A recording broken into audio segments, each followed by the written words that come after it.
दोस्तों, आज हम सुनेंगे बुद्ध की कहानी अज्ञान का नाश। शुरू करने से पहले अगर सब्सक्राइब नहीं किया है तो सब्सक्राइब कर लो। चलो शुरू करते हैं। एक समय की बात है। हिमालय की तलहटी में बसे एक छोटे से गांव में सिद्धार्थ नाम का एक युवक रहता था। सिद्धार्थ का जन्म एक शाही परिवार में हुआ था और उनका जीवन विलासिता और आनंद से भरा था। हालांकि जैसे जैसे वह बड़ा हुआ, उसने अपने अस्तित्व के उद्देश्य और अपने आसपास की दुनिया की प्रकृति पर सवाल उठाना शुरू कर दिया। एक दिन सिद्धार्थ ने महल की दीवारों से परे दुनिया का पता लगाने का फैसला किया। एक आम आदमी का वेश बनाकर वह गांव की गलियों में निकले, जहां उन्हें पहली बार पीड़ा और गरीबी का सामना करना पड़ा। दर्द और संकट में लोगों को देखकर वह बहुत प्रभावित हुआ और वह समझ नहीं पाया कि ऐसी पीड़ा क्यों होती है। जिज्ञासा की गहरी भावना और जीवन के अर्थ को समझने की इच्छा से प्रेरित होकर सिद्धार्थ ने ज्ञान की खोज में महल छोड़ दिया।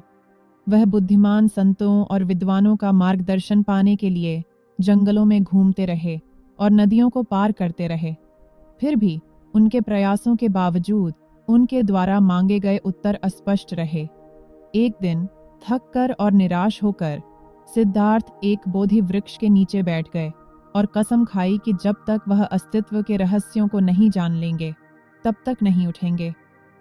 जैसे ही उन्होंने ध्यान किया, उन्होंने अपने मन की गहराई में जाकर दुख की प्रकृति और मुक्ति के मार्ग पर विचार किया। दिन हफ्तों में बदल गए और सिद्धार्थ का निश्चय नहीं डिगा।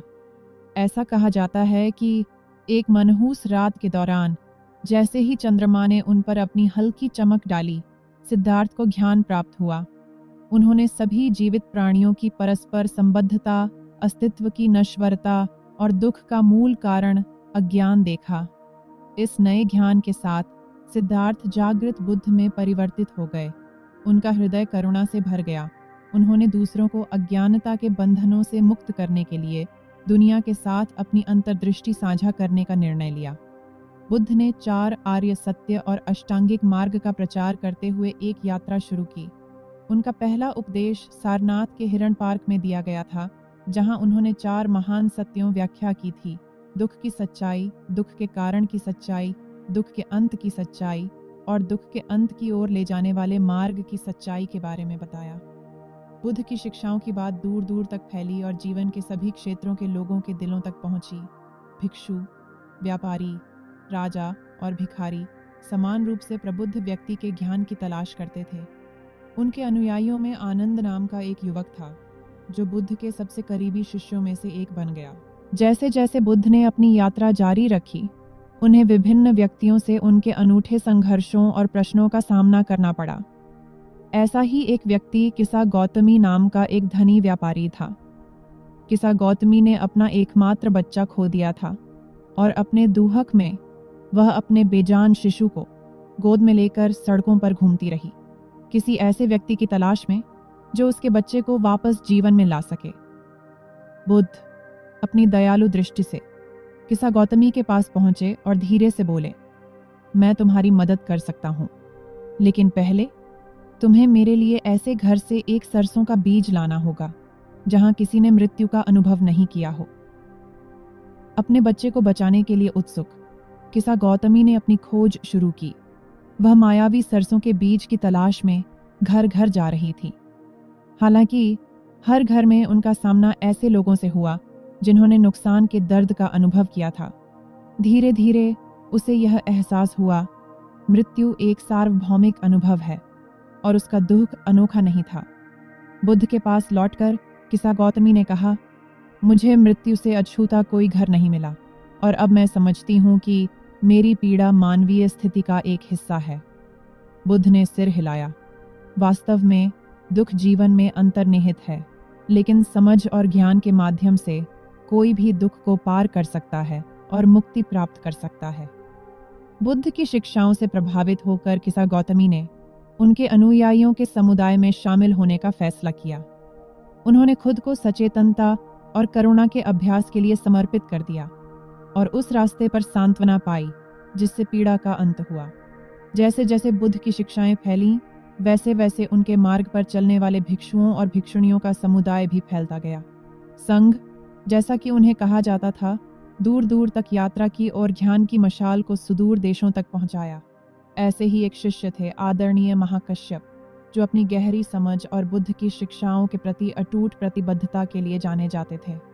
एक दिन महाकाश्यप बुद्ध के पास पहुंचे और पूछा, गुरु, हम आपकी विरासत को कैसे जारी रख सकते हैं और यह सुनिश्चित कर सकते हैं कि आपकी शिक्षाएं आने वाली पीढ़ियों तक कायम रहें? बुद्ध ने शांत मुस्कान के साथ महाकश्यप को एक फूल दिया। एक शब्द भी बोले बिना महाकाश्यप ने इस सरल संकेत के माध्यम से दिए गए गहन संदेश को समझ लिया, शब्दों से परे ध्यान का संचरण। महाकश्यप बदले में बुद्ध की शिक्षाओं को भविष्य की पीढ़ियों तक संरक्षित करने और प्रसारित करने में एक प्रमुख व्यक्ति बन गए। जैसे जैसे वर्ष बीतते गए, बुद्ध ने अपनी यात्रा जारी रखी और उन सभी को मार्गदर्शन दिया जो मुक्ति का मार्ग तलाश रहे थे। एक दिन उनकी मुलाकात सुबह नाम के एक ब्राह्मण से हुई, जो बुद्ध की शिक्षाओं पर संदेह करता था। सुबह ने बुद्ध को चुनौती देते हुए पूछा, मुझे आपके मार्ग पर विश्वास क्यों करना चाहिए? क्या आप इसकी प्रभावशीलता का प्रमाण दे सकते हैं? हमेशा धैर्यवान और बुद्धिमान बुद्ध ने जवाब दिया, मान लीजिए कि एक आदमी को जहर वाला तीर लग गया है। क्या वह इलाज कराने से पहले तीर चलाने वाले व्यक्ति की जाति, परिवार और नाम जानने पर जोर देगा? नहीं, वह पहले तीर निकालेगा, उसकी जान बचाने के लिए तीर। उसी तरह अप्रासंगिक विवरणों में उलझने के बजाय दुख को दूर करने पर ध्यान केंद्रित करें। सुबह ने बुद्ध की उपमा पर विचार करते हुए उनके शब्दों में निहित ज्ञान को महसूस किया। वह एक समर्पित अनुयायी बन गया और एक नई समझ के साथ मुक्ति का मार्ग अपनाया। अपनी पूरी यात्रा के दौरान बुद्ध का विभिन्न पृष्ठभूमियों के लोगों से सामना हुआ। धनी व्यापारियों से लेकर विनम्र किसानों तक, बुद्धिजीवियों से लेकर साधारण ग्रामीणों तक। उनकी शिक्षाएं सामाजिक बाधाओं और सांस्कृतिक सीमाओं को पार करते हुए जीवन के विभिन्न क्षेत्रों के लोगों के साथ प्रतिध्वनित हुईं। जैसे जैसे बुद्ध वृद्धावस्था के करीब पहुंचे, उन्होंने अपने शिष्यों को अंतिम प्रवचन के लिए इकट्ठा किया। प्रकृति की सुंदरता से घिरे वैशाली के शांत उपवनों में उन्होंने अपने विदाई शब्द साझा किए। उन्होंने अपने अनुयायियों से आग्रह किया, सभी मिश्रित चीजें अनित्य हैं, अपनी मुक्ति के लिए परिश्रम से प्रयास करें। इसके बाद बुद्ध गहरे ध्यान में चले गए और जैसे ही उनके सांसारिक अस्तित्व के अंतिम क्षण करीब आए, एक महान चमक ने उन्हें घेर लिया। उन्होंने जन्म और मृत्यु के चक्र से अंतिम मुक्ति, परिनिर्वाण प्राप्त किया। बुद्ध के निधन की खबर फैल गई और दूर दूर से लोग उन्हें श्रद्धांजलि देने के लिए एकत्र हो गए। भक्तों ने अपने प्रिय शिक्षक के शारीरिक निधन पर शोक व्यक्त किया, लेकिन उनके द्वारा प्रदान किए गए शाश्वत ज्ञान से उन्हें सांत्वना मिली। इसके बाद के वर्षों में बुद्ध की शिक्षाएं अनगिनत व्यक्तियों को प्रेरित और मार्गदर्शन करती रहीं। उनकी विरासत का सम्मान करने के लिए मठ और स्तूप बनाए गए, जो शिक्षा और ध्यान के केंद्र बन गए। भिक्षुओं और भिक्षुणियों के समुदाय संघ ने बुद्ध के प्रवचनों की मौखिक परंपरा को संरक्षित करने में महत्वपूर्ण भूमिका निभाई। पीढ़ियां बीत गईं और बौद्ध धर्म पूरे एशिया में फैल गया, जिसने संस्कृतियों, दर्शन और कला को प्रभावित किया। बुद्ध की शिक्षाओं का सार करुणा, सचेतनता और आत्मज्ञान की खोज जीवन की चुनौतियों के बीच अर्थ की तलाश करने वालों के लिए प्रकाश की किरण बनी रही। एक हलचल भरे शहर के मध्य में, दैनिक जीवन के शोर के बीच, राहुल नाम के एक युवक को बुद्ध के वचनों वाली एक प्राचीन पांडुलिपि मिली। उत्सुकतावश वह इसमें डूब गया। शिक्षाएं समय और संस्कृति की सीमाओं को पार करने वाले कालातीत ज्ञान में प्रतिध्वनि ढूंढती हैं। बुद्ध के मार्ग से प्रेरित होकर राहुल ने आत्मखोज और आध्यात्मिक जागृति की व्यक्तिगत यात्रा शुरू की। उन्होंने ध्यान को अपनाया, सचेतनता का अभ्यास किया और दूसरों के साथ बातचीत में करुणा पैदा करने की कोशिश की।